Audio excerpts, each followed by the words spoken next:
7 skills you must master, huh? Well, number 1, buy a Busa. Number 2, turbo that Busa. Number 3, achieve 300 wheel horsepower. Number 4, yeet the Busa. Number 5, 6, and 7, profit, I guess. Nah, but seriously, motorcycling is a craft, and anyone who's ridden for more than a few weeks can tell you there's about a million little things you need to be thinking about and considering all while you're riding, which can take a long time to master. Now, it's getting towards the back half of riding season, and chances are, if you're watching this video, you probably got started this summer and you're looking to close out the season by stepping up your skills. That's good, you should always be improving, but where to start?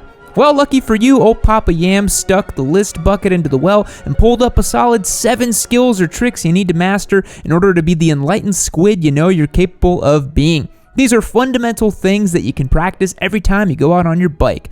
But are you a sad boy who doesn't have a motorcycle yet? Are you sitting there at home staring longingly into the void that is Craigslist, hoping for that one barn fine R6 to show up for $3 grand and 600 miles on the clock? Well, you better be willing to wait for a long time because you're never going to find it. That, or you could head over to yammie.co and sign up to win one of our giveaway motorcycles. We've got a whole bunch up for grabs, and we're going to be revealing our brand new beginner bike later on, but maybe you're impatient and you want to learn what it is right now. Well, if you're signed up on the yammie.co website, you'll get access to the Discord server. We can get behind the scenes looks into what's going on at Yammie Noob, access to exclusive live streams, and more. Click the link down below and get started and sign up to win and get all those perks at the same time.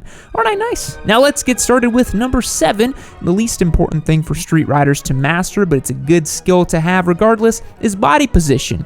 For those of you expecting me to make a full response to Ryan's video on the subject, I'm sorry to disappoint you, but that's not happening. Instead, what I'm going to suggest is you take your bike out and get comfortable leaning it over into corners. One of the most alien feelings when you first hop on a bike is the sensation of it falling into a corner. It can often trigger a survival response if you're trying to correct the bike and standing it up mid-corner. Slowly get more and more comfortable leaning the bike over on the left and right hand side. A lot of times a rider will prefer leaning to the right because that's where the throttle is and they'll feel like they'll have more control, or they feel good leaning to the left because that's not where their throttle hand is and they don't feel awkward hitting the throttle.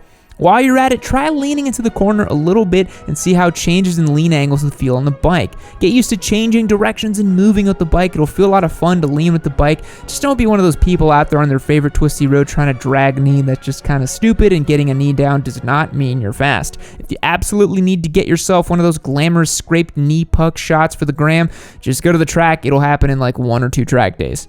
Number 6 on today's list is watching out behind you. This can be more broadly described as situational awareness, but it's easy to see what's going on in front of you, not so much what's going on behind. That's why back in 2004, humans invented mirrors and put them on motorcycles so they could use the power of reflected light to see what's behind them. I'm not 100% sure on the year, but I'm pretty sure it was in the last decade or 2. Why else would people still not know how to use them? Anyway, it's true that when you're on track or on a twisty road, you need to be more concerned with the stuff happening in front of you than behind you.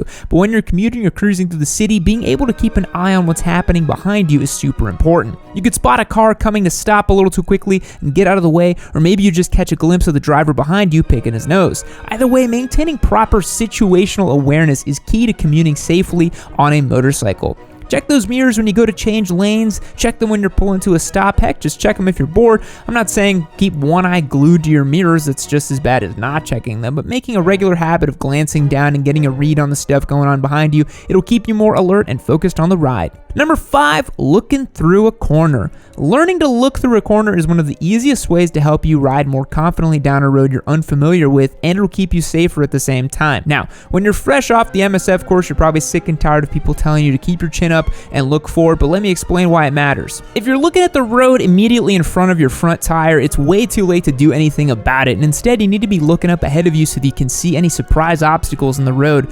An often overlooked obstacle is a decreasing radius turn. You wouldn't believe the number of times I've heard horror stories of people caught out mid-corner by a decreasing radius and they crashed because they weren't ready for it. Easiest ways to fix that is to look at the vanishing point. That's the point where the road or the track vanishes behind the corner. Think about it like this. If you're on a straight road, the vanishing point is straight ahead, which means theoretically you could go 1,000,000 miles an hour and be safe. The only way you're going to do that is on a Turbo Busa, but that's besides the point. As you enter a corner, the vanishing point gets farther away from the center, meaning that the turn is getting tighter and you should be slowing down. As you come out of the corner, it moves back into center and you can add speed. Always look ahead and follow the vanishing point with your eyes so you don't get surprised by decreasing radius. Number 4, preloading your brake levers. This is a skill that I see vets and noobs alike not practicing, and it makes me sad. It's such an easy way to improve your braking, and yet no one does it. So what's the skill? Simply put, when you're coming into a braking zone, don't just cover the brake lever, but pull it in a little bit. If you're riding around right at the point where the brakes are just about to bite, then when you go to pull on the lever, there's no delay between your finger moving the lever and the brakes engaging, and this can dramatically improve your stopping distance. Normal human reaction times is about 1/4 of a second, and let's say you're traveling at 60 miles an hour.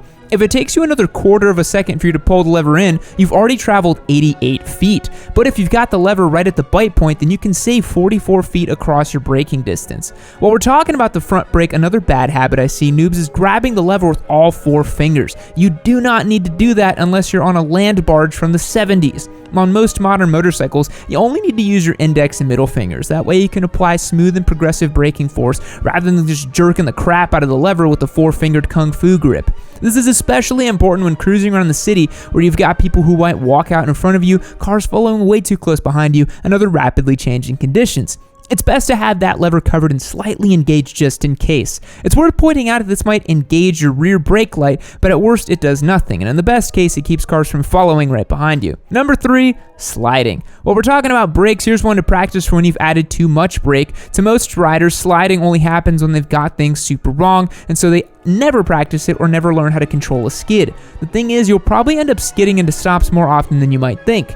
Yeah, most motorcycles come with ABS standard nowadays, but a lot of bikes have it toggleable, that's a hard word, at the rear, allowing you to hook it up or lock it up. Maybe you're starting on an older bike that doesn't have ABS. Either way, you're going to want to learn how to skid your rear tire around. If you're on a bike that doesn't have a button or mode to disable ABS, just pull the fuse box from underneath the seat and then go find yourself a nice wide open parking lot and start adding more and more rear brake until you feel it slide. At first, keep light on the bars and ride the skid out until the bike comes to a halt.